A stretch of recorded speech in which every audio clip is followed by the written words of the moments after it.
Welcome to Visa Game Plan. Let us be a migration coach. Hi Keith, how are you today? I'm doing very well, Amasha. Very excited to dive into all things employer sponsorship. Definitely.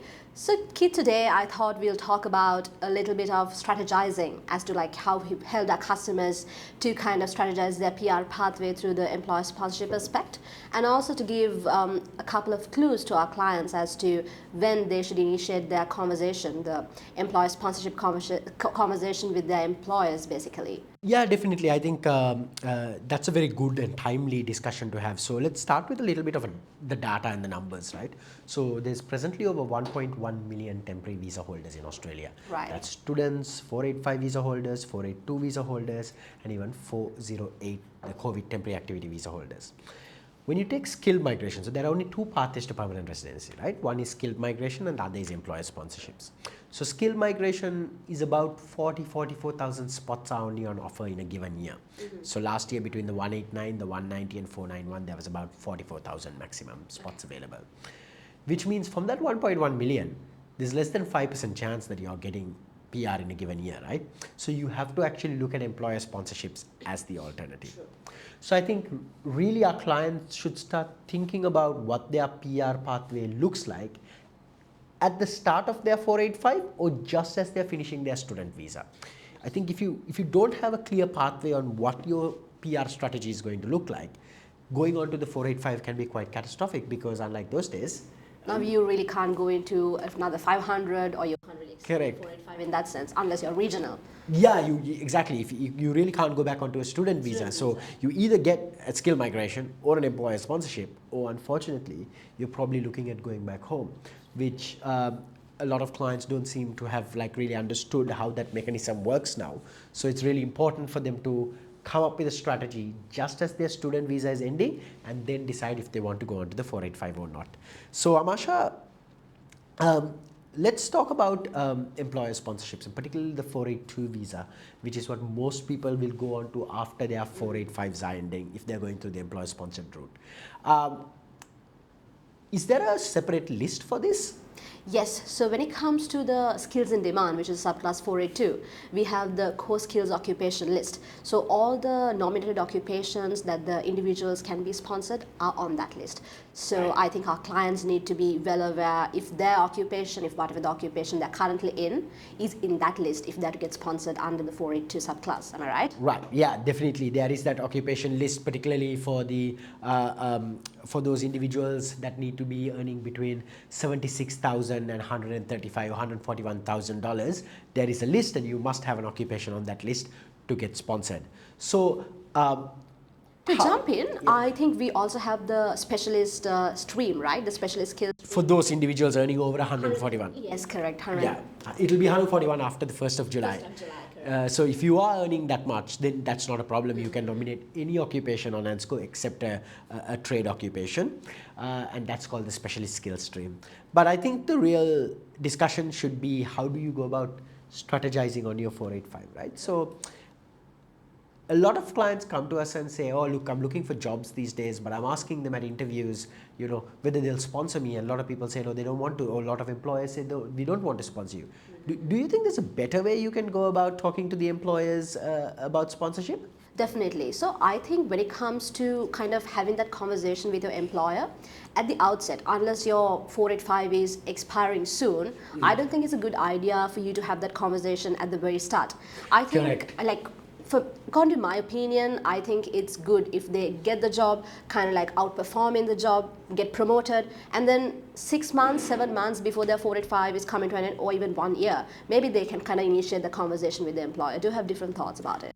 I really think you're correct. It really should be whether you want to ask for sponsorship or not at the outset, should be a discussion or a decision you make with respect to how long you have left on your 485. If you have 24 months left, my recommendation is, as long as it's a job in your field, take it. Because a lot of occupations also require you to work for 1 year in order to get a skill assessment. So I would recommend you take the job. Then it really depends on how good a relationship you can build with your management.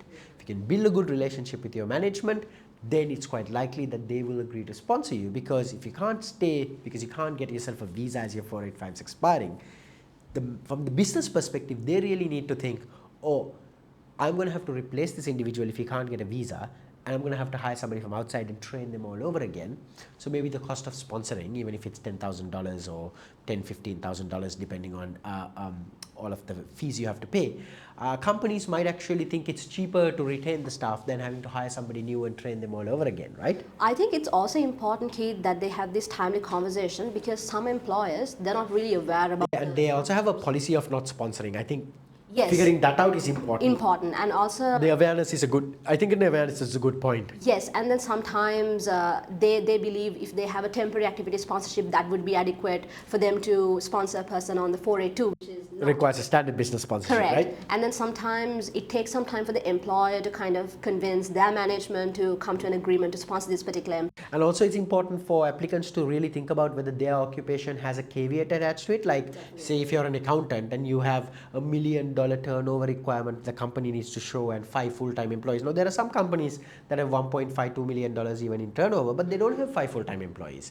because their business model relies on a lot of outsourcing to contractors, or they're just so efficient that 2 to 3 employees can do it. So if you are an accountant working for such a business, then even if your employer was willing to sponsor you, maybe they can't. So it's important to check and see whether your occupation has a caveat, and if it doesn't have a caveat, then really think about building a rapport, outperforming in your job, showing that you are an indispensable individual before you ask for it. Also, Keith, I think we've dealt with a lot of clients, and we have a lot of inquiries from clients where they're like, look, I'm working with this employer, and then I'm not sure if they're willing to sponsor me, but I'm willing to have this conversation. In the event they do, if we would be willing to kind of explain the whole process to the employer along with the employee, Yeah, is that for sure. something you would strategize and do? Often in consultations, that's something I always tell my clients. I'm like, look, here is exactly what your employer needs to know. It's a 3-step application process. They need to be a standard business sponsor first. Then they need to do a labor market test if you don't have an exemption.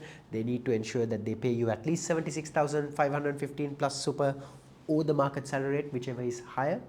And then I tell them, look, if your employer has not done that, you can book in a consultation with us, and we're more than happy to look at their financials, look at their balance sheet, look at their organizational chart, and advise them and you about their obligations and eligibility to sponsor. Because even though they are willing to, they may not be eligible sometimes, and it's important to get that advice. Yeah, I mean, like, that's really good, because then the employer would have that confidence. You've been a lawyer, speaking to them and then explaining the process to them, rather than the employee just going and having that conversation. Yeah, because there might be some questions they ask that the client may not have an answer for, right? Oh, because it's legally related and all of that, the consequences, because employers would want to know a lot of questions. Technical details as well, right? Yes, correct. The other thing that we come across often, Amasha, is these clients coming and telling us, look, it's really hard to find a job in the field, or it's really hard to find a job that will sponsor us in the field. Are there any strategies for looking for jobs, like websites maybe that they could go to? Yeah, I think there are a couple of recruitment websites that they can go check. That have specific employer-sponsored jobs advertised on it, right? I think Yes. the 482jobs.com is a good one. Correct. So that platform has only 482, has only job advertisements that are willing to sponsor, where the employers are already willing to sponsor, right? Another thing that I've seen a lot of popularity recently is these career coaches, where they really focus on helping migrants obtain skilled jobs.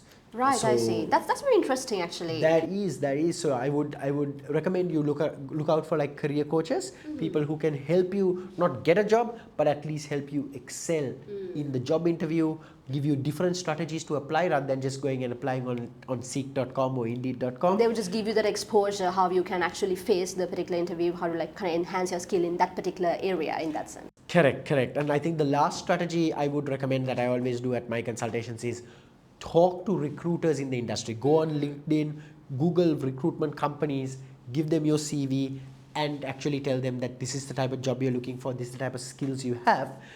Because if you can't get a job, and then if you have enough time to show the management how good you are, it's quite likely that you could probably negotiate a sponsorship at the end. That was very useful, Keith. I think our clients out there learned a lot today. It was very, very comprehensive. Certainly. Thank you so much, Amasha. Thank you very much. That's all for today at Visa Game Plan. See you next time.